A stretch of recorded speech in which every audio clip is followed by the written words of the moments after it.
nataka niweze kusema nawe jambo moja.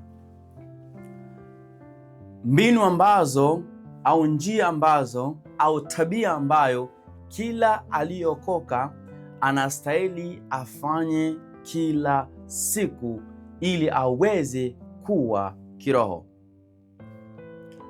na ili aweze kuwa na mahusiano mazuri na kuweza kumsikia Mungu Baba wa mbinguni. Katika dunia leo muna kila aina ya sauti, muna kuma distraction, kila watu wanakuwa na busy mbalimbali, kila mtu anakuwa mahali yake, kila mtu anakuwa katika jukumu zake, yani kila mtu yuko busy na mambo mengi.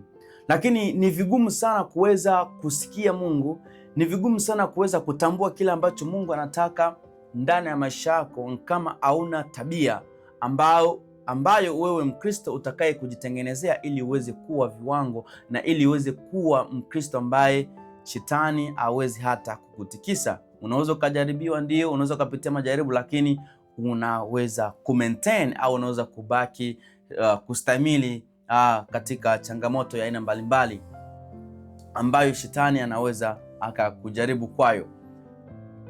Kila hatua unayoifanya wewe ambaye unaokoka. Hapa naongea na watu ambao waliookoka. Naongea na watu waliookoka, watu walioamini. Mbinu za kufanya zitakazo kwenda kukusaidia kuimarisha mahusiano yako, kuimarisha imani yako. Ni lazima kwanza uweze kujitambua mimi ni nani. Na unapofika hali ya kujitambua wewe ni nani, hapo utapata nguvu na uweza wa kuweza kupanga mbinu hizo na kuweza kuwa na utaratibu katika maisha yako ya kiroho. Kama nilivyosema, dunia ya sasa muna kila aina ya vitu. Kila watu wako katika mambo yao, kila watu wako katika pirika za kutafuta maisha, kila watu wako katika pirika za kutafuta hela, kutafuta nini, kila mtu yuko busy. Lakini kwa yule ambaye aliyeokoka ni lazima awe na utaratibu ili aweze kudumisha mahusiano yake na Mungu na aweze kuwa kiroho. Jambo la kwanza mtu aliyeokoka anastahili kuwa kwanza ni kupanga ratiba. Kuangalia ratiba yake ya siku ikoje, ratiba yake ya mwezi ikoje. Na ukishagundua ratiba yako ya mwezi ikoje, na ni vibaya sana ndani ya ratiba yako wewe mtu uliokoka hauna muda na Mungu, ndugu yangu, hiyo inakuwa ni hasara sana. Ndani ya ratiba zako za siku hauna muda na Mungu, hiyo ni huzuni sana. Kila aliyokoka ndani ya ratiba zake ni lazima awe na Mungu, ni lazima atengeneze muda na Mungu. Kukua ni swala la mtu anajitafutia binafsi. Kukua ni swala la mtu anajitenga na vitu fulani, yaani kujitafutia maarifa, kujitafutia ufahamu. Ni mtu anafanya bidii ya kuweza kujitenga na baadhi ya vitu ili aweze kukua. Jumapili isikuwe ni siku yako wewe Mkristo maalum ya kuweza kumsogelea Mungu. Siku moja kwako wewe Mkristo isiwe ni njia ya kukupatia kwamba ninakuwa, lakini ni maisha ya kila siku unayoishi. Jumapili au siku yote ambayo watu wanazipanga kwa ajili ya kukutana kwa ajili ya Mungu ni siku tu tosha kuweza kukutana na kuweza kushare au kuweza kuambiana au kuweza kukumbushana au kuweza kusema kile ambacho Mungu amesema na mtu fulani akiwa huko. Yani ni kushare, yani ni kuchangia changizo la watu wengi katika siku hiyo ambao mnakutana.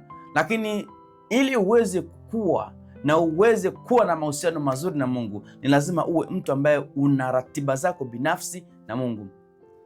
Jambo la kwanza kwa mtu aliyeokoka ni lazima kwanza ajitengenezee muda wa maombi na Mungu. Jambo la kwanza unastahili kufanya kila siku uamkapo, kila siku jitengenezee ratiba ya maombi ndani yako. Maombi inakuunganisha mahusiano yako, inakusaidia kuimarisha mahusiano yako binafsi na Mungu. Jitengenezee ratiba ya maombi. Tuangalie kwenye kitabu cha Luka 11 sura yake, Luka 11 mstari wa kwanza nasema, ikawa alipokuwa mahali fulani akiomba, alipokwisha mmoja katika wanafunzi wake alimwambia, Bwana, tufundishe na sisi kusali kama vile Yohana alivyofundisha wanafunzi wake. Yesu hapa alikuwa na muda, alikuwa akiwa mahali fulani akiomba, na hao wanafunzi walihitaji kufundishwa. Ndio maana anasema ikawa alipokuwa, ni mtu mmoja, alipokuwa mahali fulani akiomba. Yesu alikuwa na muda binafsi na Baba, alikuwa na muda binafsi wa kumkaribia Bwana katika maombi, kutengeneza mahusiano yako binafsi na Mungu katika maombi. Kila aliyokoka ni lazima awe na muda huo wa kuomba. Mkristo asiyokuwa na wakati huo wa kuomba, ni vigumu sana kuweza kukaa na kumaintain majaribu na kusimama imara katika imani. Lazima Mkristo aliyokoka awe na muda binafsi wa kuomba. Jambo la kufuatia, uwe na muda wa kujisomea neno kila siku. Kabla tujaenda kuangalia jambo la pili, watu wengi sana leo unakuta akiamka tu asubuhi, kitu cha kwanza anakimbilia ni simu. Ndugu yangu, ukiwa na maisha ya hivyo, kila siku unaamka unakimbilia simu, unaangalia nani alikutumia ujumbe, unaangalia status, unaangalia email, unaenda ku Facebook, unaanza kuscroll na unaanza kutafuta. Ndugu yangu, maisha hayo yatakutia kuwa Mkristo vugu, yatakutia kuwa Mkristo wa baridi. Kila unapoamka, unapokimbilia simu, tayari kuna ujumbe iko kwenye simu. Yaani wewe unapokwenda kulala, unatia simu pembeni, unatia simu kando yako. Unapoamka, wewe kwenda kulala tu, kuna ujumbe wanakutumia, licha hujaiona. Lakini usifikiri kwamba kule kuamka na kuanza kugusa simu utakuta ujumbe mpya. Ujumbe mpya uliingia kabla hata hujalala. Ujumbe mpya uliingia na wakati unapoamka. So simu ni chombo ambacho kinaleta ujumbe siku, dakika, sekunde, kila wakati. Sasa unapoamka, unaamka kwamba niangalie simu yangu, tayari kuna jambo fulani utaliona litakukamata focus. Na ukiwa Mkristo wa namna hiyo, ni hasara sana, na ni jambo ambalo litakudhoofisha kwenye maisha yako ya kiroho. Bali unapoamka asubuhi, usiangalie kwanza simu. Amka asubuhi, mshukuru Bwana, nenda kwenye bafu, hoga maji ya baridi, hoga, maliza kuoga, nenda kwa Bwana, soma neno la siku. Unaposoma nile neno la siku, litakusaidia kuenda katika siku hiyo. Lile neno litabaki na ndani yako. Kumbuka jambo ambalo utalianza kulifanya asubuhi, twende hivi. Neno ambalo utakalolitamka asubuhi uamkapo, au maongezi ambayo utakayoyaanza asubuhi uamkapo, ndiyo hayo maongezi yataendelea mpaka siku utakavyoishi.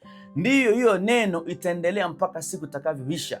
Lakini unaposimama asubuhi, unahoga maji ya baridi, unahoga maji ya vuguvugu, unasoma neno la Mungu, litakusaidia siku hiyo, utakuwa uko sawa. Ndio maana unastahili kusimama na kusoma neno la Mungu. Ukisoma kitabu cha Mathayo 4:4 pale inasema, naye akajibu akasema, imeandikwa, mtu hataishi kwa mkate tu, ila neno litokalo katika kinywa cha Mungu. Hapa ilikuwa ni majibizano nyuma kwa nyuma. Yesu na Shetani katika fikra walikuwa wanajibizana. Yesu akafika akasema ya kwamba imeandikwa, mtu hataishi kwa mkate tu. Maana kwamba Mwanadamu anahitaji kitu zaidi ya vitu anavyomiliki, anahitaji kitu zaidi ya chakula. Neno la Mungu litakusaidia. Hauwezi kuishi tu kwa vitu, hauwezi kuishi tu kwa sababu ya chakula. Katika mwili utakuwa umekuwa na afya njema, lakini ule mtu wa ndani anahitaji naye chakula, na chakula ni neno la Mungu. Unasoma neno la Mungu litakusaidia. Jambo lingine, kuwa na muda wa ibada. Hiyo ni tabia za siku, lakini lazima uwe na muda maalumu. Yaani tengeneza siku moja maalumu ya ibada. Yaani ufanye ibada wewe. Ibada, yaani muda binafsi. Kumbuka hapo kuna tabia za kila siku na kuna ile siku maalumu, tofauti na siku ya Jumapili, tofauti na siku ya Jumamosi. Jitengeneze muda wa ibada binafsi na Mungu.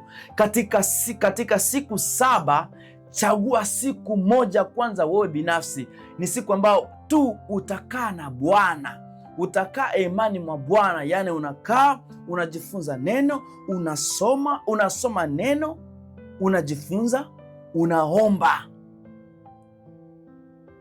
Kuna tofauti kati ya kusoma neno na kujifunza. Unajifunza neno, yaani una study, unajifunza andiko la yaani unajifunza kitabu fulani ambacho tumekichagua. Jifunze, chukua kalamu, chukua daftari na Biblia yako mbele yako, jifunze neno la Mungu. Omba, tengeneza muda, itakusaidia. Jambo lingine ni kwamba kuwa na ushirika na wengine. Kwenye kitabu kile cha Waebrania, tuangalie Waebrania 10 pale, tuangalie inasemaje. Inasemaje pale? Tuangalie Waebrania 10:24. Tuanze pale, inasema hivi. Inasema hivi, Waebrania 10:24 mpaka 25 nasema, tuangalieni sisi kwa sisi na kuhimizana katika upendo na kazi nzuri, wala tusiache kukusanyika pamoja kama ilivyo desturi ya wengine, bali tuonyane na kuzidi kufanya hivyo kwa kadiri muonavyo siku ile kwa inakaribia. Waebrania anatuambia tuangaliane sisi kwa sisi na tusiache kukusanyika. Mkristo aliyeokoka ni lazima awe na kundi fulani.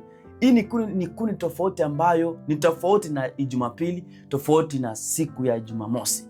Mkristo aliyeokoka lazima awe na kundi na watu ambao anajitenga nao, anakutana nao, wanajifunza Bible.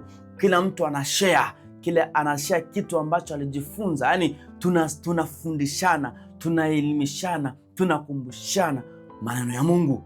Amen. Tunakumbushana maneno ya Mungu. Na jitahidi sana uwe na tabia hizo. Tabia hizo zitakusaidia sana uweze kwenda hatua. Tabia hizo zitakusaidia sana uweze kuwa Mkristo ambaye shetani atakuwa na kumwogopa. Mungu anatamani uwe na muda naye. Mungu anatamani uweze kusema naye. Na ili uweze kusema naye, jitengeneze ratiba. Anaelewa dunia sasa kuna fujo nyingi, kila mtu yuko busy, kuna vitu vingi, kuna mitandao, kuna kila aina ya watu wanaongea, kuna kila aina. Ndugu yangu, kama wewe ni Mkristo uliokoka, tengeneza muda bora, tengeneza muda rasmi na Mungu ili uweze kuwa unakutana na Bwana. Tengeneza muda na Mungu ili uweze kuwa unakutana na Mungu. Atakusaidia na utaona maisha yako yatakuwa na kubadilika, maisha yako yatakuwa tofauti. Usitegemee, tena narudia, usitegemee siku ya Jumapili tu kuwa ni siku ya wewe kukutana na Bwana. Usitegemee siku ya Jumamosi iwe ni siku ya kukutana na Bwana. Kama wewe unatumika kazi kuanzia Monday to Friday, jitahidi tengeneza muda mfupi tu na Bwana. Ninakuhakikishia kutakuwa na tofauti. Hata dakika 30, hata lisali moja. Hiyo tabia isiiche. Hiyo tabia isiishe au usiache. Tengeneza muda. Jikusanye mbele za Bwana. Zikusanye karibu na Bwana. Mungu atakusaidia. Utakuwa Mkristo ambaye shetani atakuwa na kukuogopa kabisa. Mungu akubariki na Mungu akusaidie unapoamua kufanya hivyo, na uanze leo hivi leo. Asante sana.